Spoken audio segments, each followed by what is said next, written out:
할렐루야, 좋은 아침입니다. 오늘도 주님과 동행함으로 주님의 은혜를 마음껏 누리고 또 우리의 삶의 열매를 맺는 그런 복된 하루 되기를 소망합니다.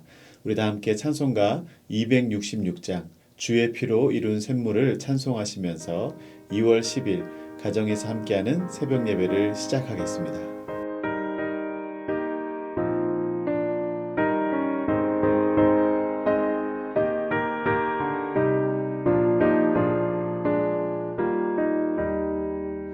주의 피로 이룬 샘물 참 깊고 넓도다. 구원하는 그 신능력 다 찬송할지라. 찬송하세 주의 보혈 그 샘에 지금 나가 죄의 깊이 빠진 이 몸 그 피로 씻어 맑히네. 죄악 세상 이김으로 거룩한 길 가는 나의 마음 성전 삼고 주께서 계시네. 찬송하세 주의 보혈 그 샘에 지금 나가 죄의 깊이 빠진 이 몸 그 피로 씻어 맑히네.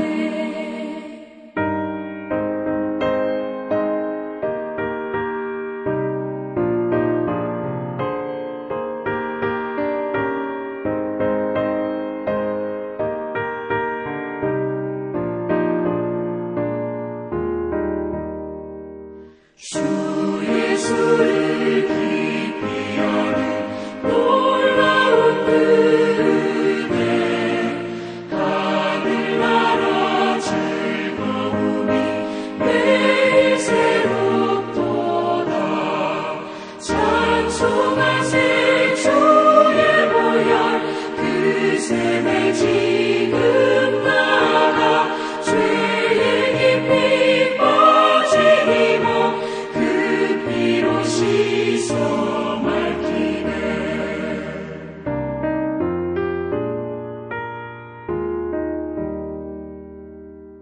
우리 함께 기도하겠습니다. 사랑과 은혜가 풍성하신 하나님 아버지의 은혜를 감사드립니다. 오늘도 저희들에게 귀한 하루 주셔서 정말 주님의 은혜 가운데 이 하루를 시작하게 하시니 감사합니다. 하나님, 오늘 하루를 시작하며 우리의 모든 마음과 생각들을 아버지 깨어 모든 것들을 시작하기 전에 주님이 주시는 생각과 주님이 주시는 마음을 가지고 오늘 하루의 삶을 정말 사명자로서 살아가기를 원합니다. 주님, 말씀하여 주시고 깨닫게 하여 주시옵시고 주님의 말씀에 청종하며 순종으로 반응하는 귀한 시간이 되게 하여 주시옵소서. 주님, 저희들에게 가르치실 만한 말씀을 저희들이 가르쳐 주시고 그 말씀 앞에 순복하며 우리의 삶의 모든 것들을 우선순위를 바로잡을 수 있는 복된 시간 되게 하여 주시옵소서. 감사하며 예수님 이름으로 기도했습니다. 아멘.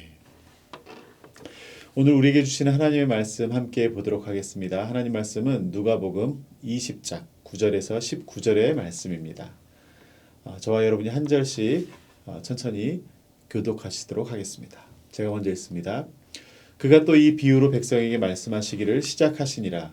한 사람이 포도원을 만들어 농부들에게 새로 주고 타국에 가서 오래 있다가 때에 이름에 포도원 소출 얼마를 바치게 하려고 한 종을 농부들에게 보내니 농부들이 종을 몹시 때리고 거저 보내었거늘 다시 다른 종을 보내니 그도 몹시 때리고 능욕하고 거저 보내었거늘 다시 세 번째 종을 보내니 이 종도 상하게 하고 내쫓은지라. 포도원 주인이 이르되 어찌할까?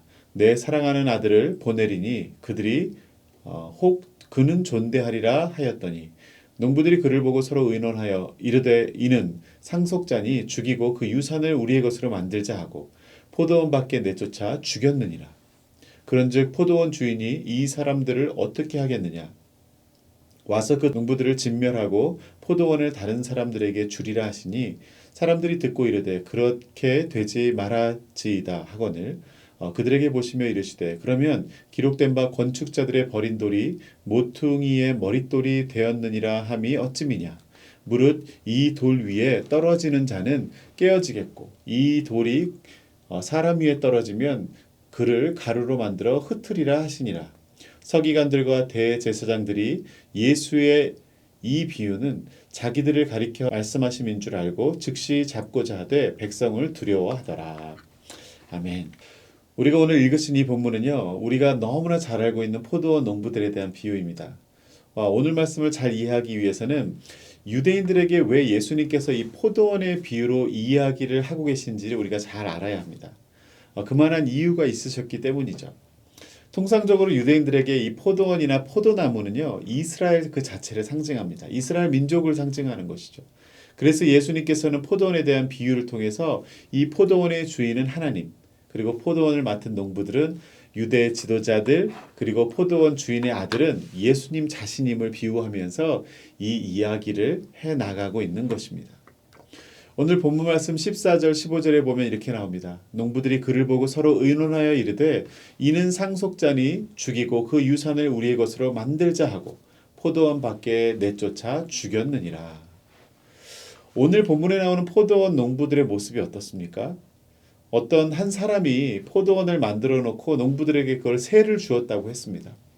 그리고 타국에 가서 오래 있다가 이제 소출을 얻을 때가 되었기 때문에 소출의 얼마를 받아들이려고 종들을 3번씩이나 보내었는데 이 포도원 농부들이 모두 이 주인의 종들을 상하게 하고 쫓아내버렸다고 말합니다.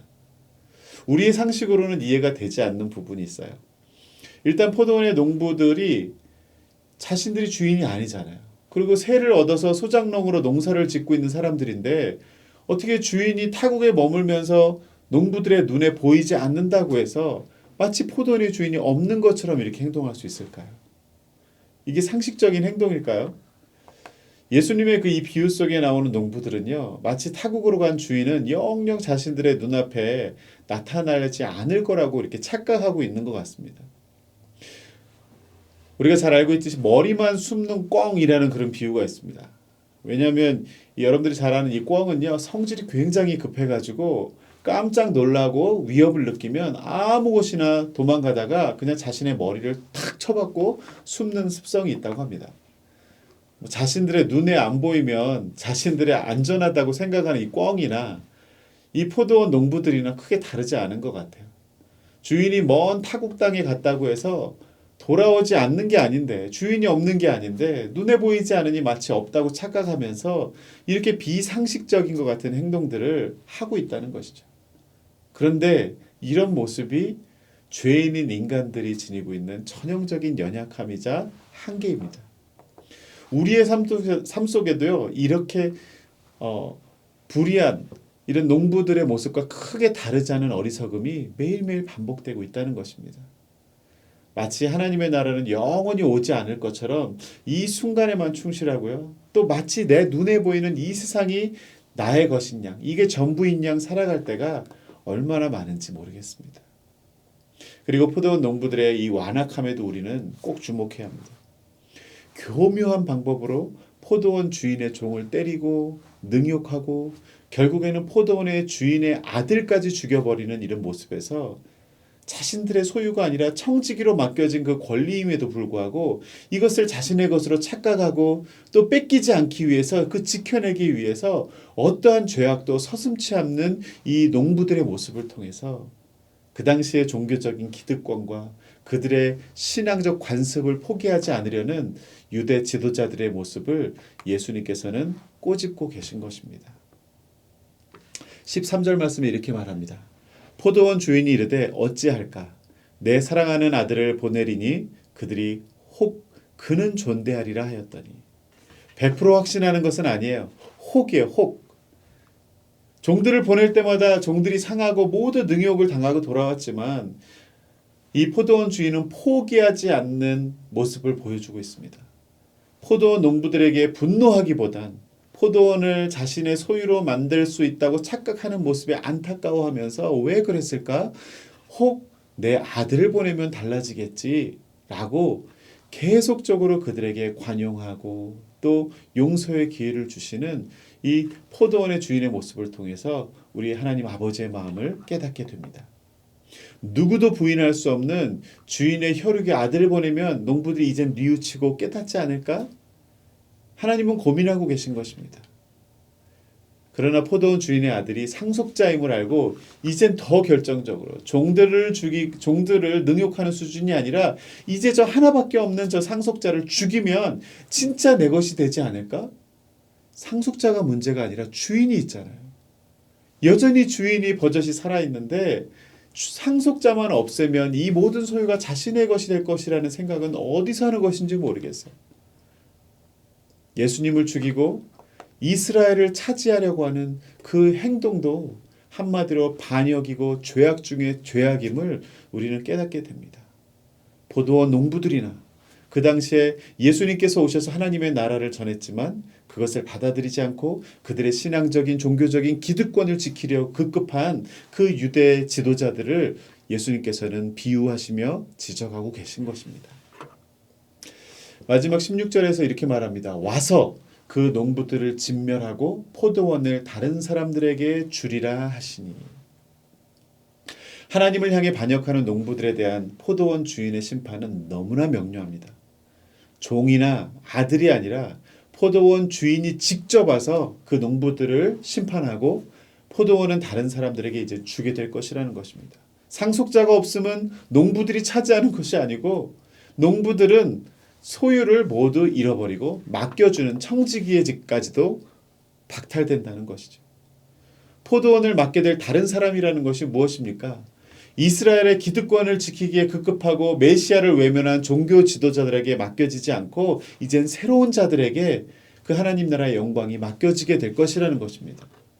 이는 초대교회 지도자들이 될 12사도를 지칭하는 것일 수도 있고 예수님의 복음을 믿고 영접한 모든 성도들을 통해서 하나님의 나라, 하나님의 교회를 이루어가게 될 것임을 말하는 것이기도 합니다.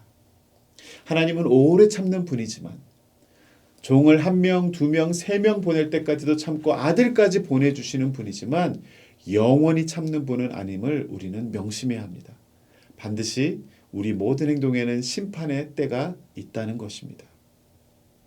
19절 말씀 이렇게 말합니다. 서기관들과 대제사장들이 예수의 이 비유는 자기들을 가리켜 말씀하심인 줄 알고 즉시 잡고자 하되 백성을 두려워하더라. 네.